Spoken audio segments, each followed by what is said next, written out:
Hello everyone, welcome to अनुभव study facts. आज हम लोग बात कर रहे हैं चाइल्ड डेवलपमेंट एंड पेडागोजी के क्वेश्चंस की। मैंने आप लोगों को कल टॉपिक बता दिया था कि आज हम पियाजे, वाइगोत्स्की और कोलबर्ग के बारे में मिक्स में क्वेश्चन करेंगे। मिक्स में क्वेश्चन करने से एक फायदा ये होगा कि जहां पर भी आप लोग को प्रॉब्लम हो रही होगी समझने में या फिर कोई भी पॉइंट अगर आपसे क्लियर नहीं हो पा रहा होगा तो आज के सेशन में क्लियर हो जाएगा।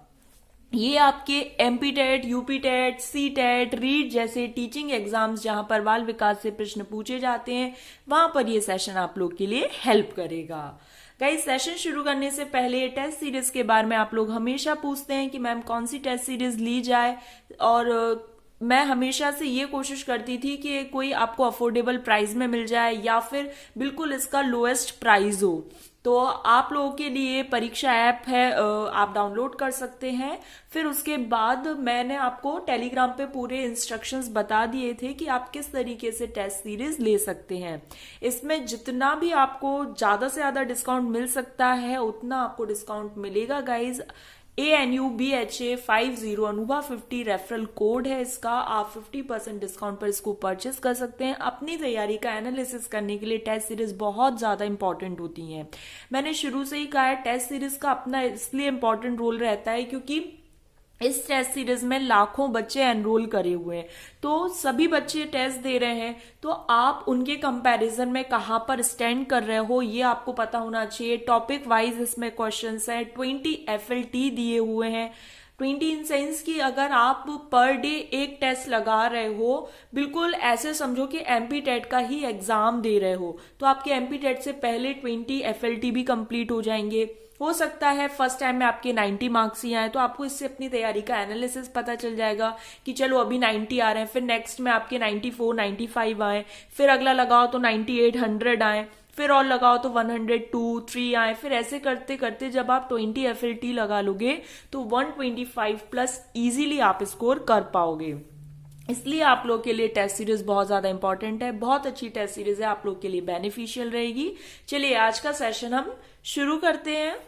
पियाजे, कोलबर्ग और वाइगोत्स्की के बारे में अगर आप लोगों ने थ्योरी के सेशंस नहीं देखे हैं तो CDP फुल कोर्स में देख सकते हैं, या फिर जहां भी आप देखना चाहें वहां पर आप बिल्कुल देख सकते हैं। बस ये है कि आपका जो थ्योरी वाला कंसेप्ट है वो क्लियर होना चाहिए, चाहे आप कहीं से भी देखें। ठीक है, फर्स्ट क्वेश्चन है, बच्चे अपनी समझ से विश्व की परिकल्पना करते हैं, किसका कथन है? तो ये पियाजे कहते हैं कि जो बच्चे हैं वो अपने एनवायरमेंट से, अपने सेंसेस के द्वारा चीजों को समझने की कोशिश करते हैं। पियाजे ने ये भी कहा है कि बच्चे स्मॉल साइंटिस्ट होते हैं।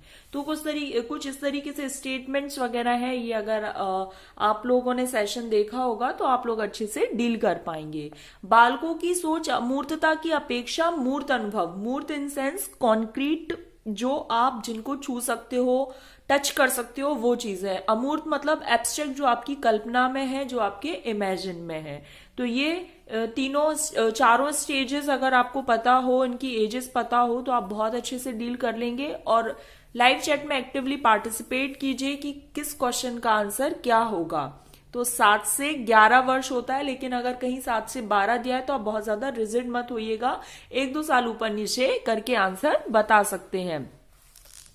कोई 5 साल की लड़की एक टी शर्ट को तय कर रही है, मतलब उसको फोल्ड कर रही है, लड़की द्वारा प्रदर्शित व्यवहार।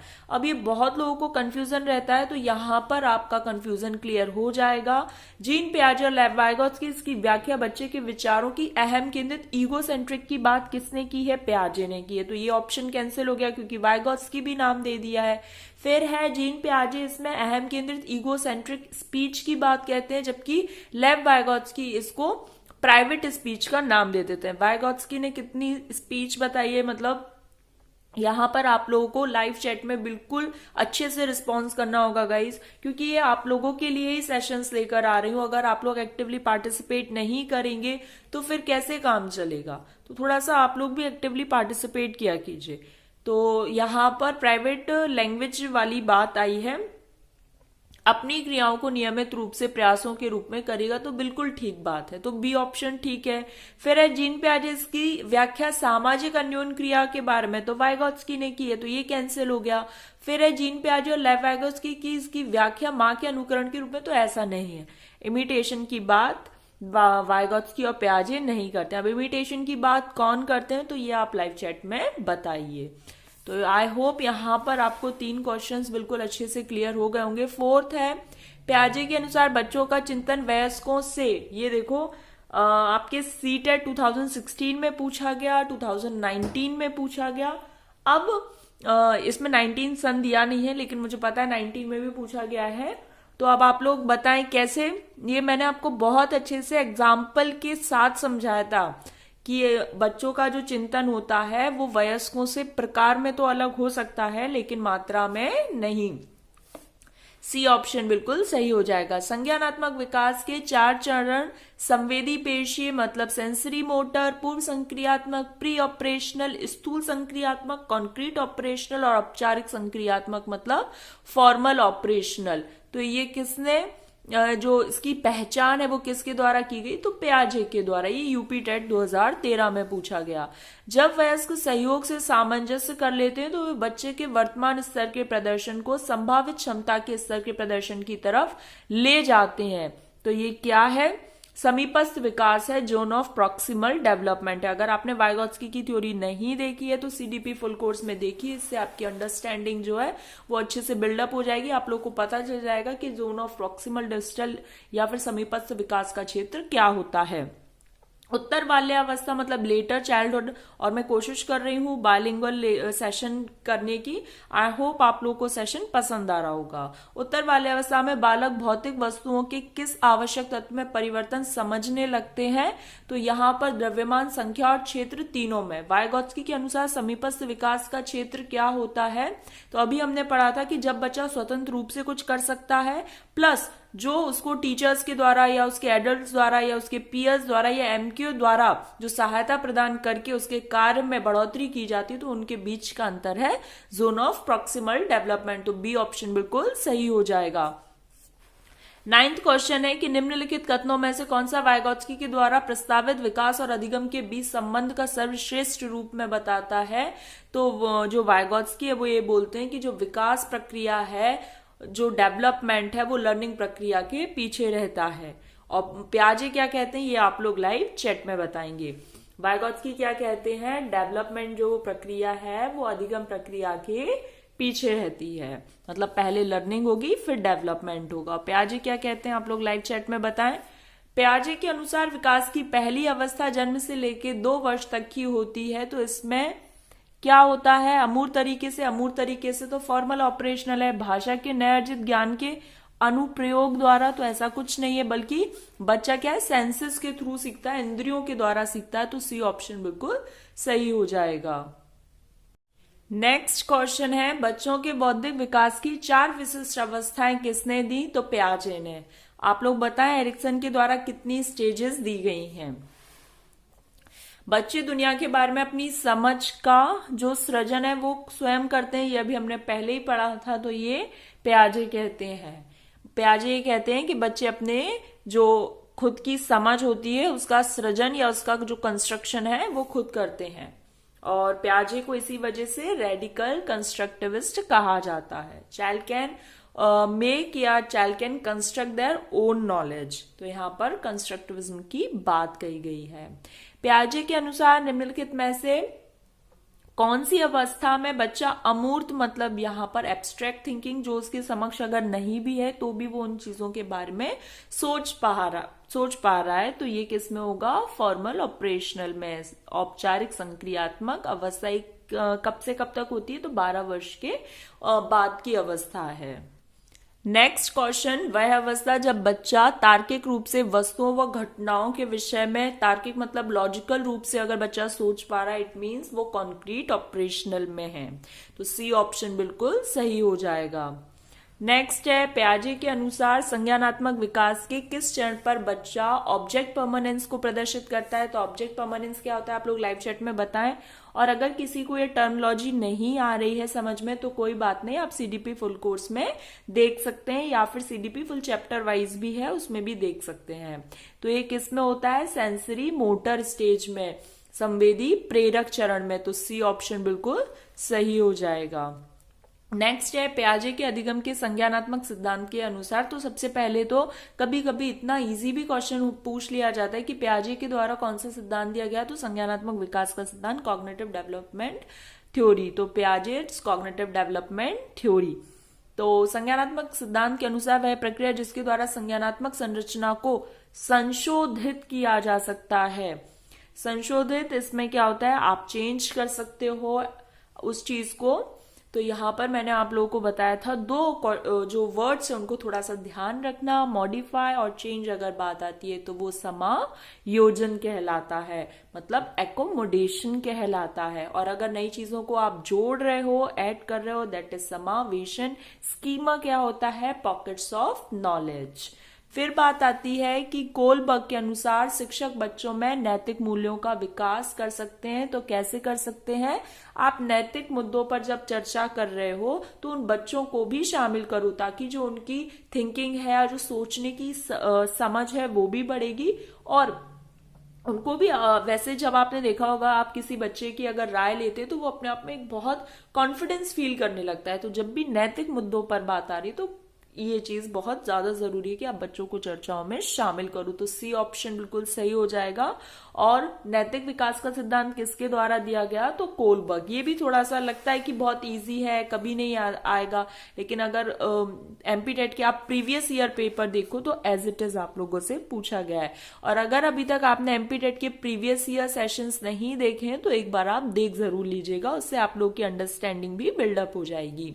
और टेलीग्राम पर एक बहुत अच्छा सुझाव दिया गया था मुझे, तो कि जितने भी क्वेश्चंस मोस्ट रिपीटेटिव वे में पूछे गए हैं, ऐसे कौन कौन से टॉपिक्स हैं जहां से एमपीटेट में बार बार क्वेश्चन आए हैं, तो उन पर एक अलग से मैं आप लोग के लिए सेशन लेकर आऊंगी। आज पूरे दिन मैंने उस चीज का एनालिसिस करा, ऑलमोस्ट 35 पेपर्स का एनालिसिस किया गया कि ऐसे कौन से टॉपिक्स हैं सबसे पहले तो जिनसे क्वेश्चंस आए हैं, एंड मोस्ट रिपीटेटिव टॉपिक्स कौन से हैं जिनसे क्वेश्चंस बने हैं। तो कल आपको इस पर सेशन देखने को मिलेगा कि ऐसे कौन कौन से टॉपिक्स हैं जिनसे और कितने मार्क्स में, है ना। भाई एक बार पूछा गया, 2 बार पूछा गया, ऐसे करके पूरा आप लोग को अच्छे से मैं कल एक्सप्लेन करूंगी। तो आप लोग कल का सेशन बिल्कुल भी मिस मत कीजिएगा। चलिए हम आगे के क्वेश्चन की तरफ बढ़ जाते हैं। वाइगॉत्स्की बच्चों के सीखने में निम्नलिखित में किसको महत्वपूर्ण भूमिका बताते हैं, तो उन्होंने किस पर जोर दिया है, सोशियो कल्चरल थ्योरी। तो सामाजिक जो ऑप्शन है वो बिल्कुल सही हो जाएगा। 19th है, लॉरेंस कोलबर्ग के द्वारा प्रस्तावित निम्नलिखित चरणों में से प्राथमिक विद्यालयों के बच्चे किन चरणों का अनुसरण करते हैं। तो प्राथमिक में बच्चा है, मतलब लगभग 9 साल का है। तो इनकी कितनी स्टेजेस हैं, तो 6 स्टेजेस हैं। कितने लेवल हैं, तो 3 लेवल हैं। तो सबसे पहले ओबीडियंस एंड पनिशमेंट इसमें आ जाएगा, और जो इंटरचेंज है वो आ जाएगा। तो आज्ञा पालन और दंड उन्मुखीकरण और वैयक्तिकता और विनिमय। अगर आपने कोलबर्ग का भी थ्योरी वाला सेशन नहीं देखा है तो देख लीजिएगा। तो ए और बी बिल्कुल सही हो जाएंगे। तो ए ऑप्शन यहां पर सही है। फिर है, कर्नल सिंह कानूनी कार्यवाही तथा खर्चे के बावजूद आयकर नहीं देते। वे सोचते हैं कि एक भ्रष्ट सरकार को समर्थन नहीं दे सकते जो अनावश्यक बांधों के निर्माण पर लाखों रुपए खर्च करती है। संभवतः कोलबर्ग के वो किस सिद्धांत पे, तो वो पोस्ट कन्वेंशनल में है, पश्चिम परागत में है। स्टेजेस और लेवल्स जरूर याद रखना, ये एमपीटेट में पहले भी पूछे गए हैं कि कितनी स्टेजेस हैं और कितने लेवल्स हैं, इसमें कंफ्यूज मत होइएगा। निम्नलिखित में से कौन सा निहितार्थ पियाजे के संज्ञानात्मक विकास के सिद्धांत से नहीं निकाला जा सकता है, तो बच्चों की अधिगमनात्मक तत्परता के प्रति संवेदनशीलता ठीक है, वैयक्तिक भेदों की स्वीकृति ठीक है, खोजपूर्ण अधिगम तो अभी हमने बात ही की है, लेकिन शाब्दिक शिक्षण की आवश्यकता ऐसा कुछ उन्होंने नहीं कहा है। तो यहां पर चूंकि क्या पूछा गया था, नहीं, तो डी ऑप्शन बिल्कुल सही हो जाएगा। नेक्स्ट है, निम्नलिखित में से कौन सा कोलबर्ग के नैतिक विकास के चरणों का लक्षण है। चरणों का परिवर्तनशील अनुक्रम, विभिन्न चरण अलग अलग प्रत्युत्तर है ना कि सामान्य प्रतिमान, सभी संस्कृतियों से संबंध चरणों की सार्वभौम श्रृंखला, विभिन्न चरण एक गैर पदानुक्रम रूप से आगे की ओर बढ़ते हैं। तो कोलबर्ग का जो लक्षण है वो ये है कि आपस में जो चरण है, जो सभी संस्कृतियों से संबंध चरणों की एक सार्वभौम श्रृंखला है। तो यहां पर सी ऑप्शन बिल्कुल सही हो जाएगा। फिर यहाँ पर ये डायग्राम आप बहुत अच्छे से देख सकते हैं। अगर केवल प्याजे दिया है तो ये थोड़ा सा ध्यान देना पड़ेगा कि 4 वाला ठीक हो जाएगा, लेकिन अगर इसकी जगह एरिक्सन दे दिया तो 8, इसकी जगह फ्रॉइड दे दिया तो 5। बिल्कुल रिजिड नहीं और ऐसे रटना नहीं है कि बिल्कुल 4 जहां पर आपको ऐसे कॉलम्स दिख गए तो इसका आंसर यही हो जाएगा। ये देखना है प्याजे है, फ्रॉइड है या फिर एरिक्सन है। ये स्टेजेस बताई गई हैं, तो 4 कॉलम से यहाँ पर 4 स्टेजेस हैं। ये एज ऐसी बढ़ती जा रही है, यहाँ पर इस तरीके से डेवलपमेंट होता जा रहा है। चलिए नेक्स्ट क्वेश्चन की तरफ बढ़ जाते हैं। नेक्स्ट क्वेश्चन कहता है कि निम्नलिखित में से कौन सा वाइगोत्स्की के सामाजिक सांस्कृतिक सिद्धांत पर आधारित है? तो पारस्परिक शिक्षण, आपस में इंटरेक्शन की बात की है वाइगोत्स्की ने। एक शिक्षिका अपनी कक्षा में कहती है सभी प्रकार के असाइनमेंट्स का निर्माण इस प्रकार किया गया कि प्रत्येक विद्यार्थी अधिक प्रभावशाली ढंग से सीख सके। सभी विद्यार्थी बिना किसी अन्य को सहायता किए बिना अन्य किसी की सहायता नहीं करनी और अपना काम स्वयं से पूरा करना है। तो वो किस स्टेज में बात कर रही हैं? तो वो कानून व्यवस्था के बारे में, मतलब जो उन्होंने रूल्स बना दिए हैं उसके बारे में बात कर रही हैं। फिर बात है, तो यहाँ पर ये ऑप्शन बिल्कुल सही हो गया। फिर है वाइगोत्स्की की सामाजिक सांस्कृतिक सिद्धांत के अनुसार संस्कृति और भाषा संज्ञानात्मक विकास में महत्वपूर्ण भूमिका अदा करते हैं। तो बिल्कुल यही ऑप्शन हो जाएगा क्योंकि सोशियो कल्चरल थ्योरी वाइगोत्स्की के द्वारा दी गई है। छिपी हुई वस्तुएं ढूंढ निकालना इस बात का संकेत है कि शिशु में क्या चीज वस्तु स्थायित्व मतलब ऑब्जेक्ट परमानेंस यहाँ पर विकसित हो चुका है। नेक्स्ट है कि रिया कक्षा में पिकनिक तय हेतु ऋषभ से सहमत नहीं है। वो सोचती है कि बहुमत के अनुकूल बनाने के लिए नियमों का संशोधन किया जा सकता है। ये सहपाठी विरोध पियाजे ने इस बात को सहयोग की नैतिकता से जोड़कर बताया है। तो सी ऑप्शन बिल्कुल सही हो जाएगा। वाइगोत्स्की के सिद्धांत में विकास के निम्नलिखित में से कौन से पहलू की उपेक्षा है? तो यहाँ पर देखो भाषा को, सोशल कल्चरल सबको इंपॉर्टेंस दिए, लेकिन बायोलॉजी जैविक को इंपॉर्टेंस नहीं दी। आज के लिए लास्ट क्वेश्चन है। एक वर्ष तक के जो शिशु होते हैं वो आंख कान हाथ से सोचते हैं, तो ये इंद्रिय जनित गामक स्टेज है, सेंसरी मोटर स्टेज है। तो गाइज यहाँ पर हमारा सेशन कंप्लीट हुआ। आई होप आप लोग को सेशन पसंद आया हो तो लाइक शेयर सब्सक्राइब करें और आगे की इस तरह की वीडियोस देखने के लिए आप बेल आइकन प्रेस कर सकते हैं। नेक्स्ट सेशन में मिलेंगे। Thanks for watching this video.